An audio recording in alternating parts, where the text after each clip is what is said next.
सुखबीर बादल पर हुए हमले की करेंगे। पंजाब के पूर्व उप मुख्यमंत्री और शिरोमणि अकाली दल के अध्यक्ष सुखबीर सिंह बादल के दाहिने हाथ की सर्जरी सफलतापूर्वक पूरी हो गई है। नांदेड़ में गुरुद्वारे के पास हुए हमले में सुखबीर सिंह बादल के दाहिने हाथ को चोट लगी थी और हमले के बाद उन्हें अस्पताल में भर्ती करवाया गया, जहां पर डॉक्टरों ने उनका इलाज किया है और जानकारी के मुताबिक सर्जरी सफल रही है और उनकी हालत फिलहाल स्थिर बताई जा रही है। हालांकि अस्पताल से छुट्टी लेकर अभी आधिकारिक पुष्टि का वो इंतजार कर रहे हैं। सूत्रों के मुताबिक अगर डॉक्टर्स की ओर से सब कुछ सामान्य पाया गया तो सुखबीर सिंह बादल को आज दोपहर करीब 1:30 पर अस्पताल से छुट्टी दी जा सकती है। 3 तस्वीरें इस पूरे घटनाक्रम की आपको दिखा रहे हैं, जहां पर अच्छी बात यह है कि सुखबीर सिंह बादल का ऑपरेशन सफल रहा है, आज छुट्टी भी मिल सकती है और इस पूरे मामले में जो उन पर हमला किया गया उसको लेकर भी लगातार जांच जो है वो शुरू कर दी गई है। तो वहीं नांदेड़ से सुखबीर सिंह बादल पर हुए हमले पर एक और बड़ा अपडेट यह है कि एसएसपी नीलाभ रोहन के मुताबिक हमले की जांच अब ज्वाइंट इन्वेस्टिगेशन के तहत की जा रही है। एटीएस, आईबी और नांदेड़ पुलिस की टीमें मिलकर पूरे मामले की जांच कर रहे हैं। तो वहीं पुलिस के मुताबिक सुखबीर सिंह बादल पर हमला करने वाले आरोपी की पहचान जसपाल सिंह के तौर पर कर ली गई है। जसपाल सिंह मूल रूप से पुणे का रहने वाला है और पिछले करीब 2 सालों से नांदेड़ में रह रहा था। पुलिस ने यह भी बताया है कि आरोपी जसपाल सिंह पढ़ा लिखा पढ़ा है और उसके पास बीकॉम और एलएलबी की डिग्री भी है। तो वहीं एसएसपी नीलाभ रोहन ने सुखबीर सिंह बादल की सेहत को लेकर भी अपडेट दिया। उन्होंने बताया कि अस्पताल में भर्ती हैं सुखबीर सिंह बादल की हालत पूरी तरीके से अब स्थिर है और वो रिकवर कर रहे हैं। और अब जांच एजेंसियां हमले के पीछे की वजह और आरोपी का मकसद इस पर क्या था उसे पता लगाने में जुटी हैं। तो वहीं आरोपी पर हत्या के प्रयास का केस भी दर्ज कर लिया गया है। साहब जो है माता साहब गुरुद्वारा विजिट पे गए थे, तो गुरुद्वारा विजिट करने के बाद वहाँ से वापस आते वक्त सीढ़ियाँ के पास एक वहाँ का सेवादार है, उसने अचानक से आके अपने किरपान से अटैक करने की कोशिश की, जिसमें हमारा एक साहब को राइट हैंड में इंजरी हुई है और एक हमारा ऑफिसर है इंस्पेक्टर एसपीयू का, उसने वहाँ पे सिक्योरिटी में था, उसने हाथ से वो रोक लिया, उसको हाथ में थोड़ी सी इंजरी हुई है। ये होते ही हमने इमीडिएटली उस जो अटैकर था उसको अपने कस्टडी में ले लिया। लगभग 60-62 साल का उम्र का है और लगभग 2 साल से यहाँ पे सेवादार काम कर रहा था गुरुद्वारे में। तो एसएसपी नांदेड़ ने बताया कि क्या कुछ इस पूरे मामले में कार्रवाई अभी तक हो चुकी है। ज्यादा जानकारी के साथ हमारे संवाददाता भी हमारे साथ जुड़ गए हैं, आशीष पांडे। आशीष, इस पूरे मामले में अपडेट क्या है ये दीजिएगा और साथ ही सवाल ये भी उठ रहा है कि पहली बार नहीं है कि सुखबीर सिंह बादल पर हमला हुआ है। दिसंबर 2024 में अमृतसर के स्वर्ण मंदिर में भी गोली चलाई गई थी, जानलेवा हमला हुआ था और इस बार एक बार फिर से जानलेवा हमले की कोशिश की गई। क्या रूपरेखा समझ में आ रही है, क्या माइंड सेट है, क्यों बार बार उन पर हमले हो रहे हैं? जी, आपने बिल्कुल सही कहा। दिसंबर 2024 में भी सुखबीर सिंह बादल के ऊपर हमला हुआ था और उस समय भी वो बाल बचे थे। इस बार जो माता साहिब गुरुद्वारा है नांदेड़ का, करीब 15 किलोमीटर, इस जहां पर हम खड़े हैं यहाँ से करीब 15 किलोमीटर की दूरी पर है माता साहिब गुरुद्वारा। वहां पर दर्शन करने के लिए सुखबीर सिंह बादल और उसके अलावा उनकी पत्नी जो है सांसद भी हैं हरसिमरत कौर बादल, परिवार के अन्य सदस्य पहुंचे। दर्शन करने के बाद जो पाठ और सेवा करने के बाद जब बाहर आ रहे थे गुरुद्वारे से तो एग्जिट के पास उन पर हमला होता है। हमले के बाद उनको इस हॉस्पिटल में लेकर आया गया है, यहाँ पर उनके इलाज चल रही है। जो हमारे हॉस्पिटल के सोर्सेज और डॉक्टर्स बताते हैं कि उनको राइट हैंड पे उनके करीब 4 से 5 सेंटीमीटर की इंजरीज हुई थी। इंजरीज के बाद हॉस्पिटल आने के बाद उनकी ड्रेसिंग की गई, एक छोटा सा ऑपरेशन किया गया, स्टिचेस दिए गए और अब वो यहाँ रिकवर कर रहे हैं।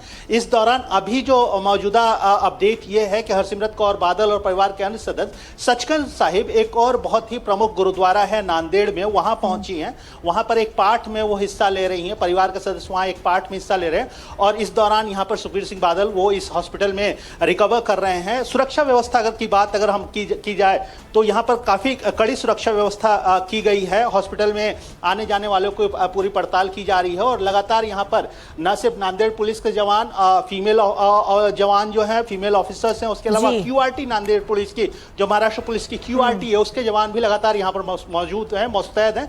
इस दौरान अभियुक्त जो है आरोपी जसपाल सिंह के अगेंस्ट जिसमें 307 हत्या के प्रयास का, आर्म्स एक्ट का और अन्य आईपीसी की धाराओं में एफआईआर दर्ज कर ली गई है और उनसे लगातार पूछताछ की जा रही है। बिल्कुल आशीष, और बार बार एक ही तरीके के स्थान को चुनना, गुरुद्वारा जहां पर वो पहुंचते हैं, दूसरा बार बार उन पर जानलेवा हमले की कोशिश करना, क्या पर्दे के पीछे ये सारे तार हैं? जब जुड़ेंगे तो कोई बड़ा खुलासा हो सकता है, उस पर सभी की निगाहें बनी हुई है। बहुत शुक्रिया फिलहाल आशीष तमाम जानकारी के लिए। तो आरोपी मूल रूप से पुणे का रहने वाला बताया जा रहा है और 2 साल पहले ही नांदेड़ ये पहुंचा था। पुणे में उसके पड़ोसियों से एनडीटीवी के संवाददाता ने खास बातचीत की है, सुनिए क्या कुछ उनका कहना है।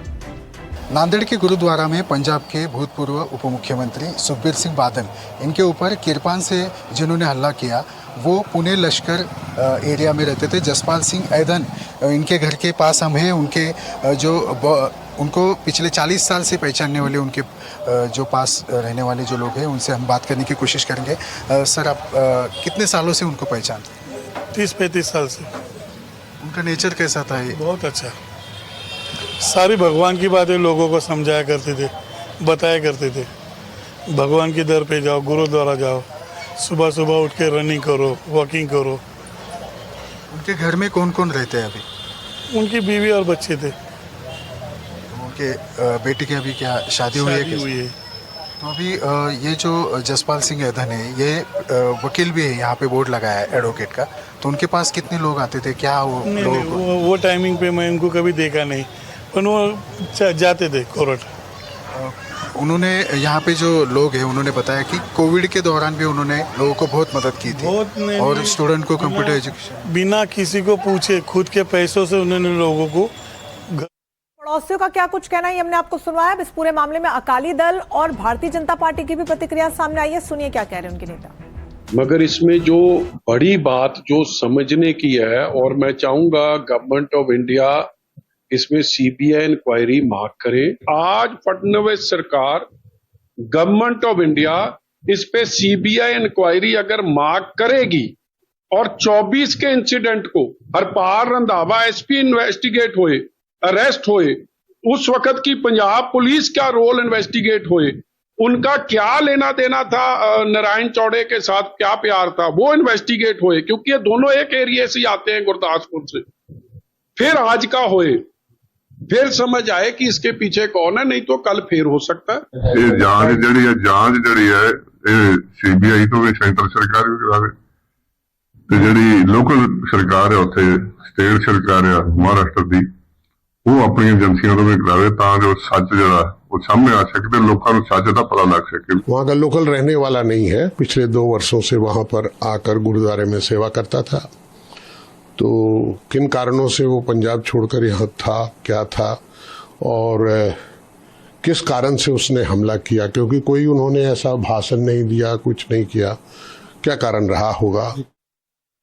तो वहीं इस पूरे मामले के बाद महाराष्ट्र के डिप्टी सीएम एकनाथ शिंदे ने हरसिमरत कौर बादल से फोन पर बात की है और भरोसा दिया है कि आरोपी को बख्शा नहीं जाएगा। उनको बिल्कुल बख्शा नहीं जाएगा, उनको पूरी कड़ी कार्रवाई करके ये सजा होनी चाहिए बड़ी। हाँ,